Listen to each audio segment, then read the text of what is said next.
We go now to the former governor of New Jersey and 2024 Republican presidential candidate, Chris Christie. Good to have you back on the program. We know, sir, the RNC is supposed to announce tomorrow who will be on that December 6th debate stage. Has the RNC told you you've qualified to be there? And if you haven't, will you drop out?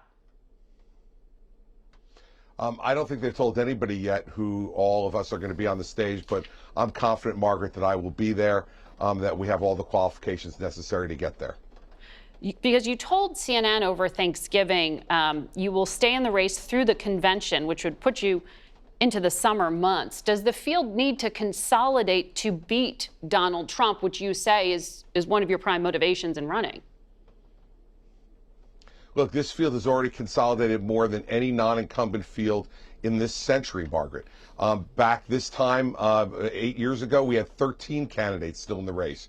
At this time back, in 2011, we had 8 candidates in the race. And this time back in 2007, we had 9 candidates in the race. And so this field has consolidated significantly, and I suspect it will consolidate more after folks vote in Iowa and New Hampshire.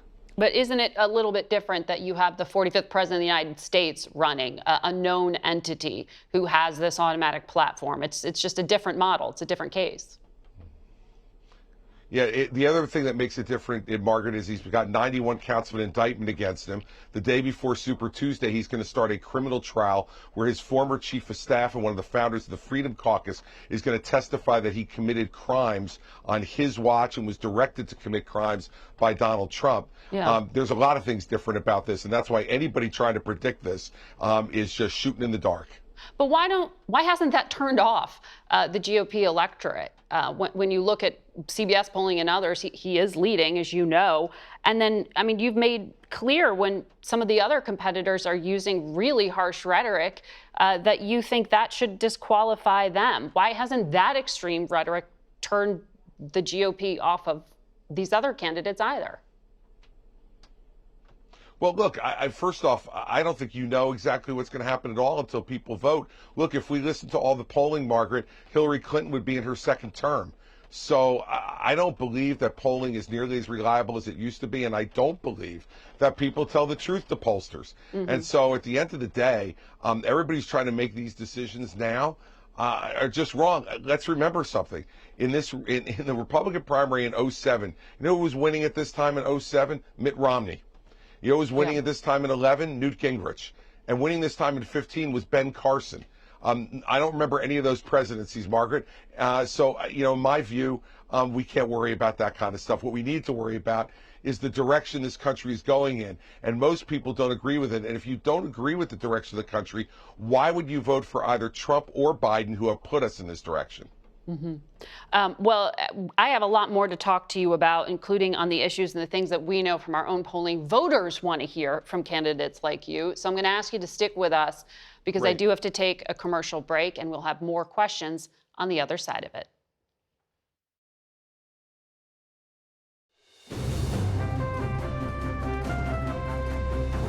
Welcome back to Face the Nation, and we have more now from former New Jersey Governor Chris Christie, candidate for the Republican nomination. Sir, I want to pick up where we left off. We hear from political pundits all the time, Americans just don't care about national security when it comes to how they vote. But you are the only candidate who has gone to both Israel and Ukraine during this campaign, at least only one still standing. Why was it important for you to go? So I think if you want to be president of the United States, you have to see these things for yourself. You can't count on reports from pundits or the press or from other folks in public life. You've got to see it for yourself. And I will tell you, when I went to Israel, Margaret, just a couple of weeks ago, the inhumanity I saw that Hamas rained upon the Jewish people in Israel. I went into one home of a 24-year-old couple recently married. Mm-hmm. Both were murdered in their small 3-room home. And there were 140 bullet holes in the walls to kill 2 people, Margaret. It's not just the inhumanity that Hamas executes. It's the joy they take in that inhumanity. And that's why Israel has to do what they need to do to eliminate that military threat. And I think I would not have completely understood it and couldn't be an effective president if I didn't see it for myself. We'll see if some of the other candidates go. One of the things that I also want to pick up on that we see voters responding to thus far is abortion. It's been a galvanizing issue in favor of Democrats. We've seen that a few times now. Are you concerned that in a head-to-head that will help to buoy the president himself as he runs for re-election? And how does a Republican candidate like yourself take the issue to the national stage when the message for decades has been it's a state issue? Look, Margaret, I've been consistent on this. I believe the conservative, smart approach is to let the states make these decisions.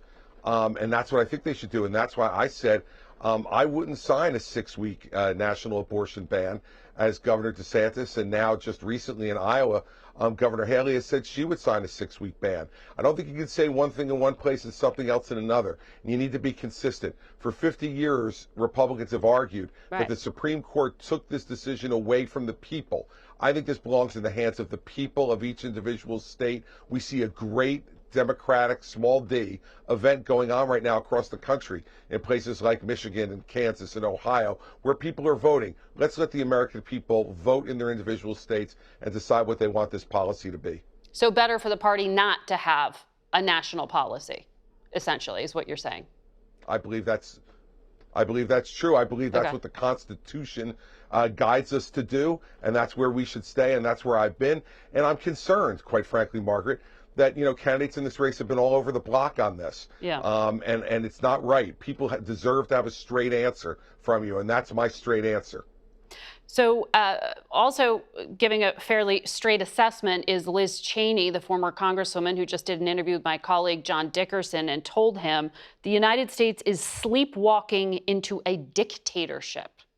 Bob Kagan, writer in the Washington Post, had an op-ed saying after Super Tuesday in March, Donald Trump will be the Republican nominee, and what happens there will be a swift and dramatic shift in the political power dynamic in his favor, saying all Republican critics, perhaps even yourself, will fall silent out of self-preservation.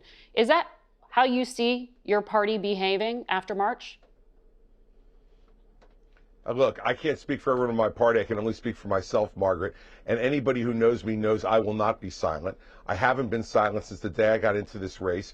And in fact, unlike others, Nikki Haley says he was the right president for the right time, and that for some reason, drama and chaos seem to follow him. The reason is that he acts like someone who doesn't care about our democracy. He acts like someone who wants to be a dictator. He acts like someone who doesn't care for the Constitution. In fact, he's even said himself he'd be willing to suspend the Constitution if an election wasn't going in his direction.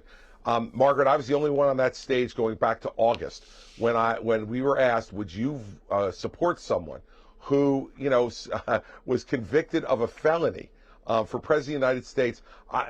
Nikki Haley, Ron DeSantis, Vivek Ramaswamy, they all raised their hand. I did not. And I think I've made it very, very clear how I feel about this. And if folks want to return to some decency and civility, why would you ever vote for Donald Trump? All right. Chris Christie, we'll watch. Thanks for your time. We'll be right back. We go now to the co-chairs of the National Governors Association, Utah's Spencer Cox and Colorado's Jared Polis, and their Disagree Better initiative, which is an effort to encourage civil dialogue among American leaders. Good morning to you both. Good morning, Margaret. Well, we like trying to bring civility back to politics, although I have to say a lot of what's happening in the world makes that challenging, I think, at times for people. And one of those things I want to dive right into first with you, Governor Cox.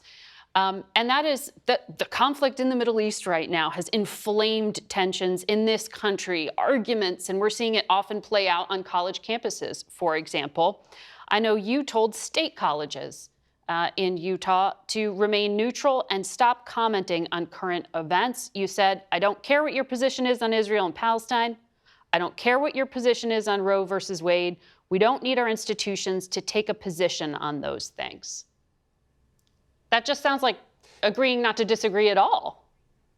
No, it's the exact opposite. In fact, if you look at what we actually put out that was voted on unanimously by the Board of Higher Ed in our state, the institutions themselves need to be neutral so that we can have these disagreements. We want actually more disagreement on campus. There's a better way to do that. We can disagree without tearing each other apart. That was part of a free speech initiative that we're working on in this state. We want more students on campus to engage in this type of dialogue. We want more politics on campus. What's happening, sadly, across the United States is too many of our universities have not followed the Chicago principles that were put out many years ago. They come out with very strong statements that are very political statements and end up silencing dissent or disagreement on campuses. We want campuses to be a place of robust discussion. That's how it was when I was growing up. I think all of us had these wonderful experiences, and we want less cancel culture on campus. So free speech means that you have to allow for other people to disagree, even if those are very unpopular opinions.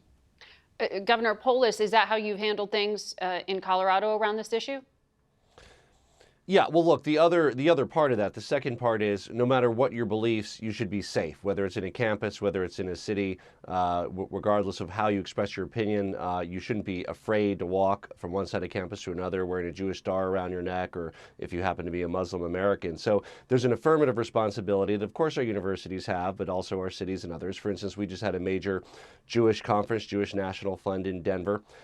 Major effort, city of Denver, the state, to keep the conferees safe, and there was also room for people to demonstrate, and they were able to express their free speech, and no one was injured, and hopefully it led to a few conversations. But some would argue that there is a moral imperative to speak out. In the college town of Burlington, Vermont, we saw those 3 young men brutally shot. One may not walk again. Palestinian Americans. We've seen this spike in anti-Semitism well before October 7th, but even more so, it seems like a deluge afterwards. So how do you balance that in your messaging to the heads of the universities in your state? Yeah, I think it's very important, and what Governor Polis said is exactly that.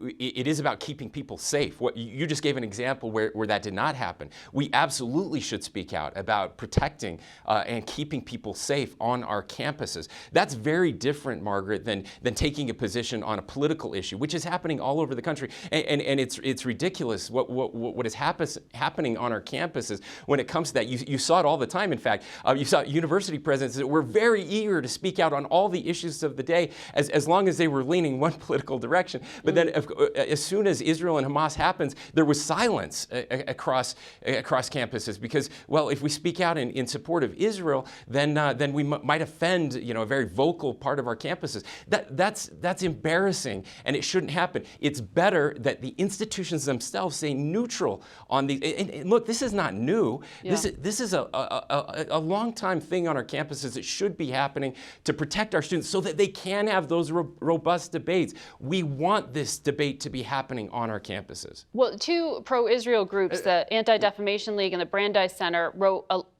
200 different university presidents asking them to investigate a group called Students for Justice in Palestine, arguing its rhetorical support for Hamas. And Governor DeSantis of the state of Florida ordered the removal of support in state universities. That's triggered an ACLU lawsuit. Governor Polis, what are your thoughts on that?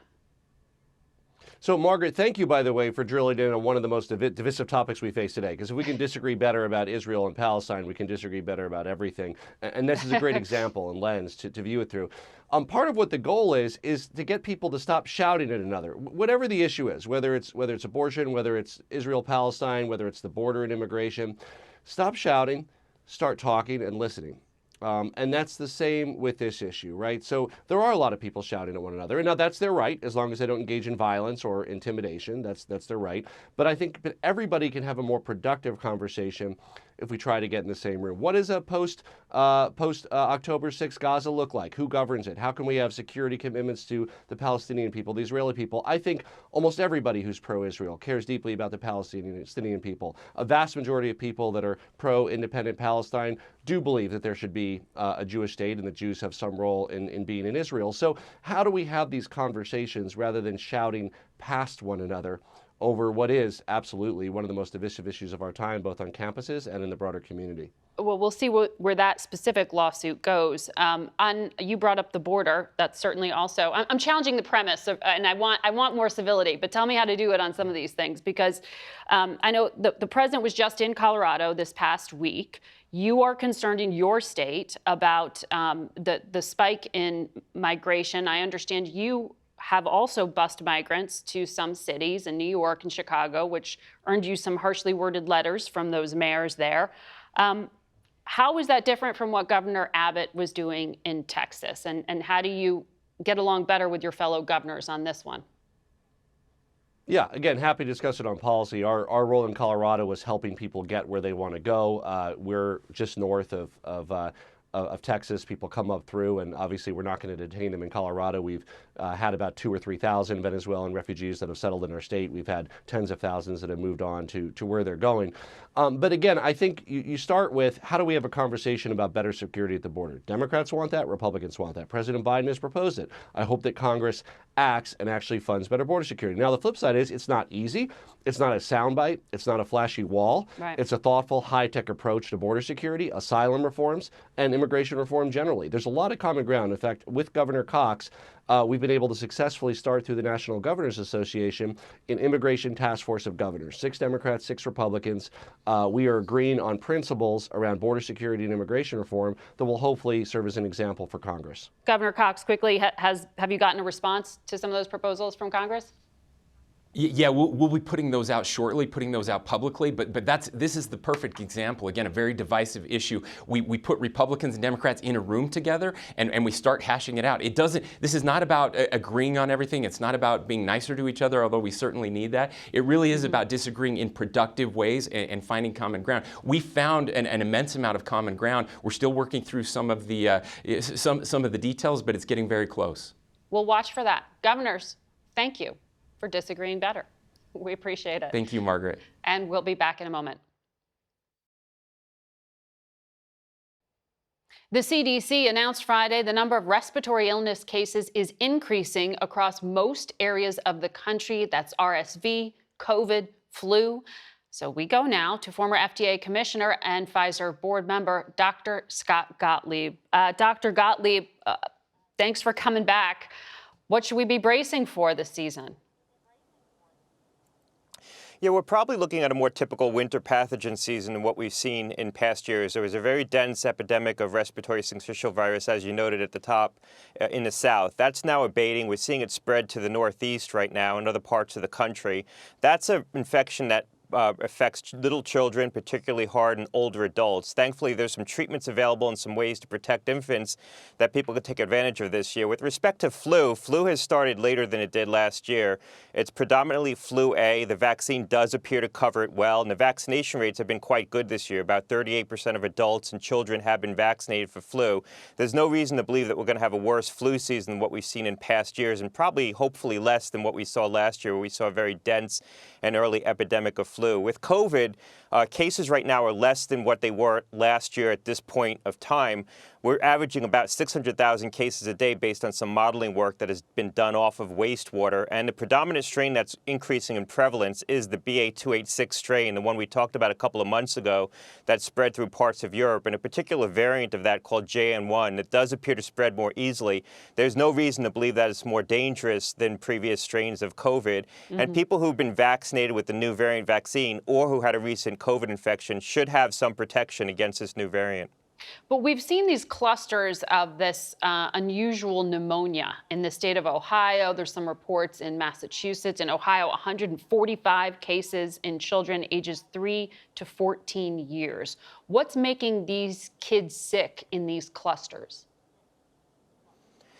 Yeah, when CDC's looked inside these clusters, what they're seeing is typical pathogens. So adenovirus, strep pneumonia, and mycoplasma pneumonia. And mycoplasma pneumonia is the one that a lot of people have their eye on. It caused very dense outbreaks in parts of Europe. It's also what's responsible in part for the outbreak that we saw in China affecting children. It's a known bacteria that is epidemic every 3 to 5 years. So we've seen epidemics of this in the past. We haven't seen an epidemic wave since COVID first broke out. So in some respects, we're due for it. A lot of children don't have immunity to it. They haven't experienced a mycoplasma pneumonia infection. For most people, it's a mild illness. It's self-limiting, but it can cause a chronic cough, and you need to be alert for it. Some children will get into trouble with it. They will become more sick. They'll develop fevers, rashes, persistent cough. And doctors need to be alert because the typical antibiotics that we use to treat usual strains of pneumonia don't work with mycoplasma. You need particular kinds of drugs called macrolides, drugs like azithromycin or clarithromycin, which are both available as generic drugs. So doctors need to be looking for it. Parents are taking notes on that one. You mentioned China. There were, including me, Republican senators, including Marco Rubio, sent a letter this week. And he's, ranking on Intelligence Committee, someone who, when he speaks, people listen to. He says a ban on travel could save our country from death, lockdowns, mandates, and further outbreaks. Is that appropriate? Well, look, I think right now we have more information about what is spreading in China, and it does appear to be more usual strains of illness. So there's no reason to believe that there's something novel spreading there. I think at the outset of that outbreak in China, when the reports first surfaced, we didn't have a lot of information. The World Health Organization expressed frustration that China wasn't being forthcoming, and it's more of the same. I mean, Chinese government needs to be more forthcoming when these things do arise so that they can help inform other countries, because inevitably what's spreading there is going to spread in other parts of the world, and we all need to be working together. So I think some of the initial concerns that something novel could be spreading in China were well-founded because China just wasn't being forthcoming, the Chinese government. Mm-hmm. And the CDC director said something similar to you, that this is not a new or novel pathogen. How can the U.S. be confident if, like you're saying, China's not sharing info? Yeah, I think we've learned that we need to have more active surveillance. So you still see testing of wastewater on planes coming out of certain parts of the world, hopefully including China. That's one good way to detect if something novel is spreading there. We have good flu surveillance in that part of the world as well. So if there was a novel strain of flu spreading, I think we would detect it. But the reality is that we're subject to the cooperation of foreign governments, and foreign governments need to be working with global health authorities. We should have learned our lessons coming out of COVID. A lot of nations did and do share more readily. China does not still, and that is a real frustration and a cause for concern. Dr. Gottlieb, always good to have your analysis. We'll be right back. Last week saw the departures of several well-known public servants. Their careers ranged from highly distinguished to controversial to disastrous. Here's Mark Strassmann. In light of the expulsion of the gentleman from New York, Mr. Santos, the whole number of the House is now 434. George Santos, ex-congressman, ex as in expelled. That part of his resume is real. His parting shot reportedly as he left the Capitol, to hell with his place. Over time, he had become self-parody, his serial grift, his federal indictment for fraud, the way he piled one fiction on another, seeming to breathe on someone else's dime. I no longer have to answer a single question. The next president of the United States, my husband, Jimmy Carter. Rosalynn Carter put the public in her service. Unelected but undeniable, Jimmy Carter's first lady was powerful. He always knew how I felt. Sometimes he took my advice and sometimes he didn't. In her long life, she championed mental health, women's rights, and caregivers. 3 former presidents and all 5 living first ladies saluted her last week. Mrs. Carter eulogized as a servant leader with a servant's heart. Wouldn't it be wonderful if we had more leaders that kept that covenant and served well? Sandra Day O'Connor died last Friday at 93. The Stanford law grad was initially offered jobs as a legal secretary. She became famous and powerful, the first female Supreme Court justice. It's nicknamed during her tenure the O'Connor Court. Opportunities at every level, not just for lawyers and judges, but across the spectrum, opened for women. O'Connor was considered a swing vote on issues like abortion. She disputed her role as the deciding vote in George Bush's victory in the 2000 election. You were the deciding vote in that case. I don't see how you can say anybody was the deciding vote. Well, okay. They all counted. They all counted. Yes.